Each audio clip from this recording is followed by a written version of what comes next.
track fan you are. What's your reaction to Sha'Carri Richardson missing the Olympics? So there are a lot of feelings going around, and we have to make sure that for the sake of you, the viewer, we separate the feelings from the facts. Sha'Carri missing the Olympics. She had to, because once her performance was invalidated due to the failed drug test, then the United States Track and Field Committee had one option: remove somebody else who placed 4th to 6th to put Sha'Carri Richardson on the relay. But I'm going to ask you, who would you remove? Because the 4th place finisher was Gabby Thomas, the fastest woman alive over 200 meters, who just happens to be a black woman.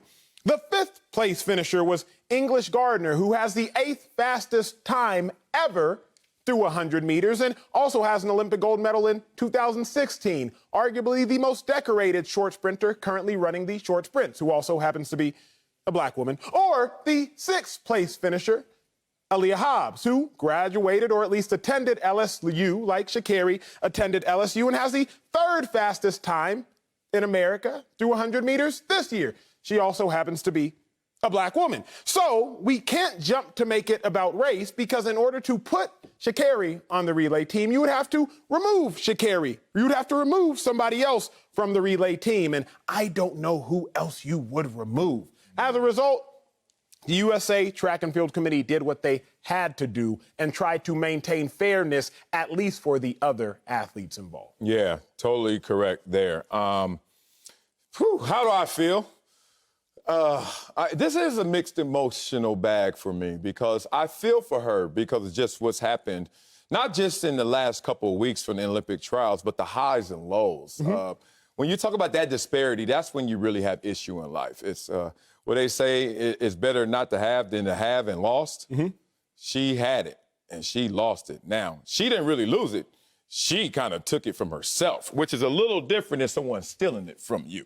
Let's look at this. I feel for her and I don't feel for her. Yeah, I said it. Why should I care more than you care? If you don't care about the rules enough to abide by them or to change them, then why should I give a damn?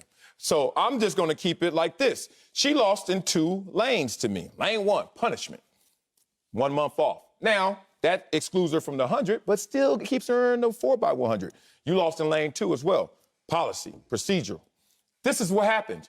Once they knew that your contest was invalidated, like you said, they had to make moves to get the alternates in place.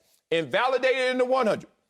Invalidated in the 4x100 because we already called the alternates to tell them that they're on. So now once we call them to tell them they're on, you want us to steal from them something that you stole from yourself. Hello? Too much truth. Hello? Too much truth. I cannot handle all this truth you telling me right now. Wrong number. Like, you got to call yourself. This should be a one-on-one call instead of you reaching out. Now, I'm not blaming Sha'Carri as much as those who are emotionally charged because of them following Sha'Carri and her efforts. But I do hear people talk about boycott. Boycott what? I ain't boycotting Jack. Boycott what? Why? Because she couldn't follow the rules? I'm not boycotting Jack. Who raised y'all to even say about, we got to boycott this? And I don't care if she's black. I don't care if she's orange. I don't care if she's white. I don't care if her alternates are orange or white or black. The point is, what's fair is what's fair, and what's right is what's right. Sha'Carri went out there and won a race, but she won a race in an invalid way. It's just that simple. Move on. 2024 will be here before you blink. So let this go and let's move forward. Oh, y'all gonna learn to love track if y'all do not already watching this show. I'm gonna be real with y'all. I'm gonna hear it. I'm gonna be real with y'all. From the stance of publicity, from the stance of fame, from the stance of platform, this has been the best thing to happen to Sha'Carri. Oh, let me hear you. We said this yesterday about other sports, so don't think this is track and field exclusive. Sometimes folklore is greater than reality.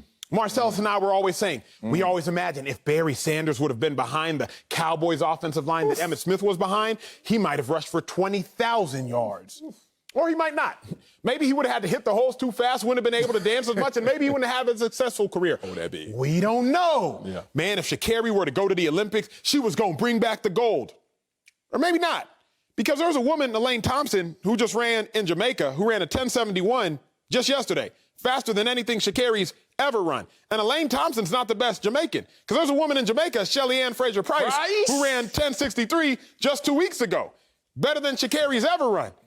There's there's several people who could have actually inhibited Sha'Carri from the growth that she's had right now. Yeah. Now, it's been convoluted because it's like, man, you weren't able to go out there and compete at the highest level. Yeah. But from a stance and fame standpoint in America, remember, you can earn a lot of dollars just by having a huge platform. Logan Paul, etc.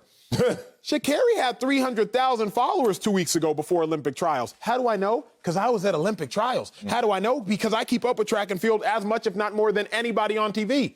Sha'Carri has 2 million right now. With people like Michelle Obama, Gabrielle Union, Nelly tweeting about her. Sha'Carri had 70,000 Twitter followers just 2 weeks ago. She has over 470,000 now. She passed me, cuz? Yes, Damn. big dog. What I need to do and if we're being real, she hasn't yet accomplished anything. She hasn't won USA's because her performances are invalid. So what has she accomplished? She has the collegiate record. She has a collegiate record at 1075. But from a pro level, she hasn't accomplished anything, but has all eyes on her. So if I'm actually being real, looking at her as her agent, looking at her as Nike, who is her endorser, this is huge. Yeah. You were the most notable person in track and field, more notable than Allison Felix, who is the most decorated track athlete of all time. You're the most notable person in track and field, and you haven't even won anything yet. Allison Felix has been to 5 Olympic Games.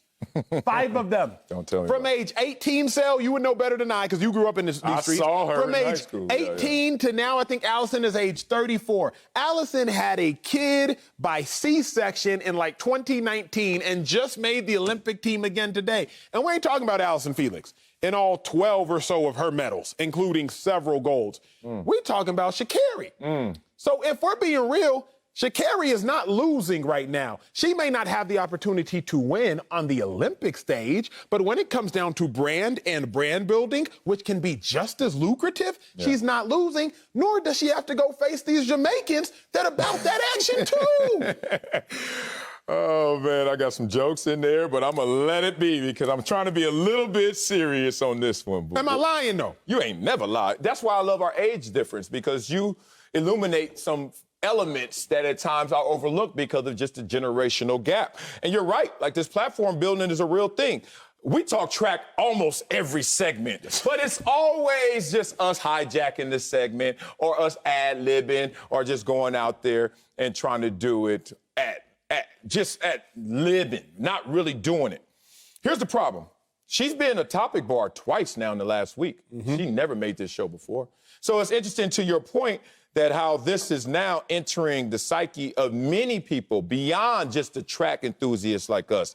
This is becoming a little more mainstream of a conversation. Now, here's the problem, though. I see the conversation, and I can't make sense out of nonsense. I don't know why this one has so much juice, so many legs. Like, why are the legs moving on this one? This is a simple one. Don't do the crime if you can't do the time. This is as simple as being accountable. This is as simple as she is. She threw a little mattress. She did a little one, but she been a you're right.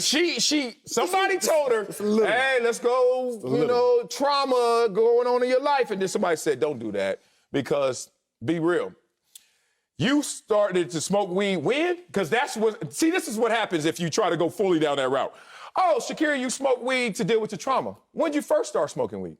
When's the last time you had a weed? Like, you got to answer too many questions. As they know, lies are complex and the truth is simple. That wasn't going to be a simple answer, so she got off of that. I respect it. But I have a lifeguard mentality because one of my friends was a lifeguard, and I heard what they instruct lifeguards to do. They're not supposed to drown with you. Think about it. Sha'Carri, you went out there, you did what you had to do, and unfortunately, it's going to cost you. I'm not swimming out there and drowning with you. I'm not boycotting these games. I'm not losing any joy for anybody else that did it the right way because I'm a former professional athlete who did it the right way. No steroids, no drugs, no DUI. I hate when people come up to me because they ass ain't accountable. They don't know how to be responsible. And they're like, you don't even understand what I was dealing with. I said, I was on this planet too. I had hardships. I lost my mom. Whatever you want to say, I done went through it too. And it's so much more room to do right in this world than wrong. So when you do your wrong, do your time because you did that crime and let's move forward. And let's be real. You see, we started tiptoeing, but now it's time to get dirty we gonna in this throw conversation. throw the hammer. We got to understand, y'all. Me and Sal got to understand it just like y'all watching the show. There's a difference in code of conduct between the streets and between corporations. Ooh, we going. There's a difference in code of conduct, y'all, because Twitter code of conduct and the streets code of conduct is not the same as corporate America code of conduct. And the sooner we all understand how the code of conduct works, the better we will all be and the more successful we can all be. Yeah. Twitter code of conduct. It shouldn't be illegal to smoke weed. Twitter code of conduct. That's the streets code of conduct. Reality code of conduct. It is currently illegal to smoke weed in competition. It's a different code of conduct. You can't come with your laws of the streets and try to bring them to your laws, corporations, and expect them to abide. Certain laws in Nigeria are not laws in America. And when I'm in Nigeria, I have to abide by those laws in Nigeria because I'm in that jurisdiction. Let me come over to America and try to abide by them laws in Nigeria where I can just run red lights, where I can just barter at any store. People going to look at me crazy because there's a code of conduct depending upon the jurisdiction that you lie in. Streets got a code of conduct. And that code of conduct is applicable in the streets. But that code of conduct that you use in the streets is not applicable for corporate America. And you want to know what is on those USA and Olympic track jerseys? Let's hear it. A check or an Under Armour logo or an Adidas, whatever. And that means that there's a corporation that is dictating your code of conduct. But I think, like this. One more lap, Sal, folks. you made a great point, and the fact is, Sha'Carri actually isn't asking to run. Let's all highlight that. Pause for a second. Kudos to Sha'Carri. Because Sha'Carri Richardson is not saying, I want to run. You haven't heard her say that once because she knows the rules. Other people who don't know the rules are like, let her run. Patrick Mahomes tweeting, let her run. People on other shows, she needs to run. Sha'Carri's not even trying to do that because she knows the rules. I'll also challenge y'all. Find one current Olympic athlete, American, who's saying Sha'Carri should run. Don't do that. Find them. Don't do that. Because they're not saying that. Don't do that. I've talked to between 5 to 10 Olympians and 2 Olympic coaches in the last 5 days. And ain't none of them saying that she should be able to run. Why? Because they all got the same legislations. If somebody got suspended for missing curfew, the fact of the matter is they broke a rule that at a minimum, I as an athlete would have wanted to break too. Like at a minimum, if Sal missed curfew, I wanted to miss curfew and I couldn't. So why should Sal still get the pleasure even though he broke the rule? So at a minimum, I'm going to feel some type of way because you did something that I would have wanted to do as well and I couldn't do it. Man, say it again. I got receipts right here in my phone, DMs, texts, conversations that I've had with track people, personnel, and they all saying the same thing you said. We're glad you're saying it, Marcellus, because you don't give a damn, but I have to protect where my workspace is, et cetera. But thanks for speaking for me. It's just that simple. We all have those receipts. Good nuts. You know what I mean? Dudes I know that run track, that dudes and girls, that love to smoke some dank, smoke weed every day, would love to. And they like, damn, I can't do it right around this time because I got to do it. As I told you, I did not smoke weed when I was playing football. I like to hydrate. So it was legal. I won. But the point is, my dudes who did, they were like, dog, we cycle in, we cycle out. We know when to do it, not to do it, because we ain't paying the stupid tax. Sorry, Sha'Carri, you had to pay the stupid tax. But I'm not going to come up here and grandstand. I'm not coming up here to virtue signal. I'm not coming up here to act like I do everything perfectly. But I also know when I get caught in my imperfections, shut your lip, shut your mouth, stop blaming. It's all on me. Here's an example. I don't run red lights at 2 p.m.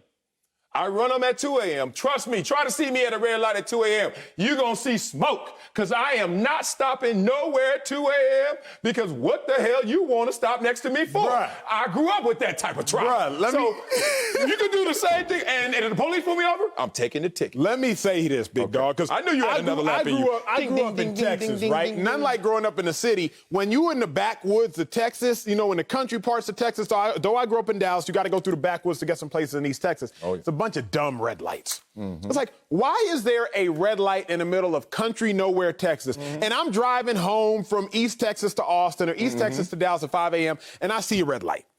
And I see a red light and I see the camera there. If I run a red light, knowing that there is a red light camera, and it takes a picture of me running the red light with a red light camera, Who am I to complain about the fine? Right. Who am I? Why they put a red light here? Who am I to also complain about why the red light is there? Yeah. If I want to have a separate conversation about why there is a red light in the middle of nowhere, Texas, that's one thing. Yes. But I can't sit here and try to delegate whether or not I got to pay the ticket. Yeah, don't conflate them. I ran the light and I seen the camera. Saw that thing.